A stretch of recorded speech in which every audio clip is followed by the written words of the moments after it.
বেলতলা খেয়াঘাটের চারপাশে নদীর হাওয়া আর ট্রলারের শব্দ। আমরা রওনা দিলাম চরমোনাই মাহফিলের উদ্দেশ্যে।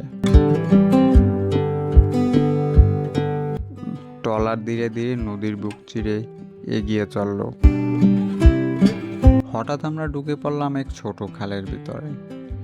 দুপাশে সবুজ গাছপালা, নিরিবিলি পরিবেশ, চোখ জুড়িয়ে যাওয়ার মতো সুন্দর। খালের মুহূর্তগুলো যেন জীবন্ত একটা ছবির মতো।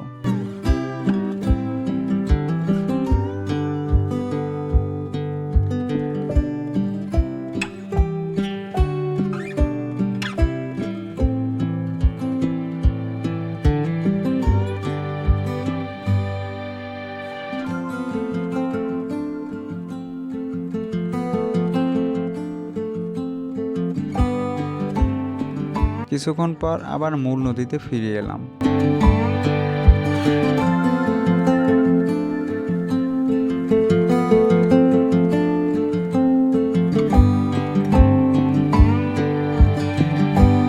আর ঠিক তখনই আমি নিজেই হয়ে গেলাম ট্রলারের ড্রাইভার, কারণ আমাদের ড্রাইভার ভাড়া তুলতে ব্যস্ত। নদীর ঢেউয়ের মাঝে ট্রলার চালানোর অভিজ্ঞতা সত্যি অন্যরকম ছিল। দুপুর গড়িয়ে বিকেল, সূর্যের সোনালি আলো নদীর পানিতে পড়ে পুরো নদীকে যেন সোনার মতো জলমলে করে তুলল।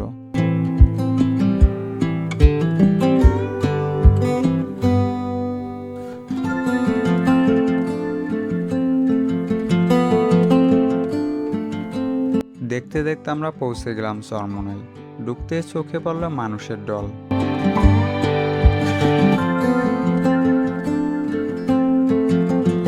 রয়েছে বিভিন্ন দোকান, ক্রেতাদের ভিড়।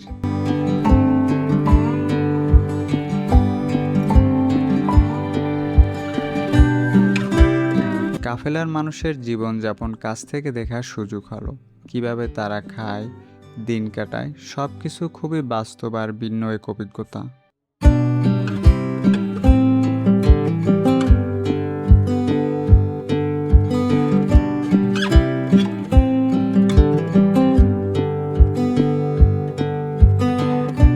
আসছেন কতদিনের জায়গায়? আমি আসতেছি এতদিন 24 বছর ধরে। এবছর আসছেন কত তারিখে? এবছর আসছি আপনার 31 তারিখে। আর মাহফিল প্রতি বছর কতদিনের হয়? বছরে তো মনে হয় সম্ভবত দুইবার হয়। হ্যাঁ, অগ্রাণ আর ফাল্গুনে। এবার এই রোজার কারণে আর নির্বাচনের কারণে এবার আপনার চৈত্র মাসের 31শে মার্চে দিচ্ছে। আর এই রান্না করার জন্য যে খাবার, এগুলো কিভাবে কিনে আসেন? এটি আপনাকে আমরা কাফেলা লয়ে আসি, এই কাফেলা মিললে একাত্তর আপনাকে খাওয়া দাওয়া করি। আর খরচ হচ্ছে খরচ কাফেলা সবাই মিলেই বহন করে। জি জি। আর মাহফিল যেদিন শেষ হয় ওই দিন চলে যান? সবাই চলে যায়। লাগে এখন এমনিতে কেমন লাগতেছে? অনেক ভালো, অনেক ভালো। 24 বছর ধরে আসতেছে। এরকম একটা দরবার আপনাকে আর বাংলাদেশ আমার জানা শর্তে আপনাকে আছে কিনা এটা আমার সন্দেহ। এরকম একটা হক্কানি দরবার, এরকম একটা আল্লাহর দরবার আপনাকে, হ্যাঁ, এরকম আরেকটা দরবার আছে কিনা এটা আমার জানা শর্তে আপনাকে আমার জানা নাই। প্রথম আসছিলেন কার সাথে আপনি? প্রথম আমি একই আসছি। তারপর আস্তে আস্তে কাফেলা আমি একই আসছি। হ্যাঁ, আস্তে আস্তে আমি আপনাকে ধরুন এই লোকজন আপনাকে প্রতি বছর 15 বছর 10 জন 20 জন, এই বছর ধরুন আপনাকে লয়েছি 3 জন। 10-20 জন আমি প্রতি বছর ইনশাল্লাহ এটা আমার নিজের খরচ আমি লই। এটা খুবই ভালো, যাতে পরবর্তীতে আপনার আর ওই সামর্থ্য আরো বাড়ে। জি জি ভাই, আশা তো একটি আপনাকে, যদি আল্লাহ পাক রব্বুল আলামিন ওইসব লোকের আপনাকে কবুল করে, আল্লাহ পাক উসিলায় আমার আল্লাহ মাফ করে দিতে পারে। এদিকে বিকাল গড়িয়ে যাচ্ছে। দোকানদাররা ডাকছে ক্রেতাদের। কেউ বা শিশুদের জন্য নিচ্ছে রঙিন খেলনা, আর বড়দের জন্য নানা পোশাক।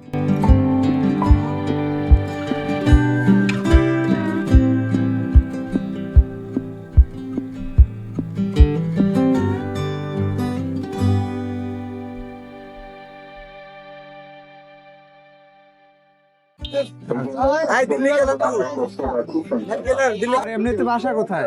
আমাদের বাসা সোনারগাঁ, ঢাকা। সোনারগাঁ, ঢাকা থেকে আসছেন কবে? আমরা আসছি কতদিন পরে। কত বছর থেকে আসেন এই জায়গায়? এই জায়গায় প্রতি বছর আসে। প্রতি বছর?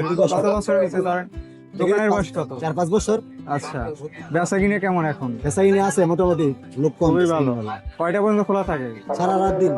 আচ্ছা, কোনটার দাম কেমন? যে এইটা যে বললেন যে এটা হচ্ছে লাড্ডু, এটা 200 টাকা কেজি। নিজেরা কি তৈরি করেন? আমরা নিজেরা বানাই। আচ্ছা, আর এটা সবকিছু এগুলো সব লাড্ডু আমাদের নিজের হাতে তৈরি। ফ্যাক্টরি কোথায় আপনাদের? আমাদের ফ্যাক্টরি কারখানা ওখানে আমাদের সাথে। আচ্ছা, ঠিক আছে। তো এদের নাম তো আমরা জানি না, দেখিনি কোনো দিন। কদমা, এটা কদমা, এটা নকুল। কদমা, এটা নুকুল, আর ওইটা কি? এটা বালুশা, দানাদার। এটা চিনির বালুশা। ওটা বানায় কি দিয়া? এটা দুধ দিয়ে বানায়। দুধ আর চিনি মিক্স করে? মিক্স করে। আচ্ছা, ওটার দাম কেমন? এটা 240। 240 টাকা দাম। আচ্ছা, এই যে প্রোডাক্ট আছে এর মধ্যে সবচেয়ে বিক্রি কোনটা বেশি হয়? কোনটা? হ্যাঁ, এগুলা সবথেকে চাহিদা কোনটা বেশি? এইটা। চিনির যেগুলো, আচ্ছা, এগুলো একটু চলে বেশি আর কি। বুঝতে পারছি। মনের ভিত্তি, কিন্তু এবার একটু চলতেছে আমরা এগুলা, ওই যেগুলো আছে আমরা এই যে ফুড মাল, এগুলা খুব কম চলে। এগুলা চিনির মালগুলো একটু বেশি চলে। এগুলো মানুষ এখন বেশি খাই, জায়গা যারা আছে। হারাইছি। ঠিক আছে। এটা নারকেলের, এটা নারকেলের। আমরা যেমন 400 টাকা ভাই 80টা 70 চলেছে।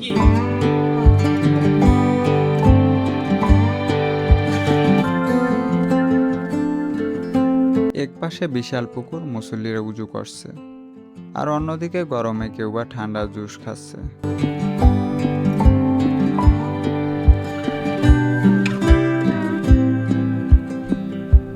ধীরে ধীরে সন্ধ্যা নেমে এলো।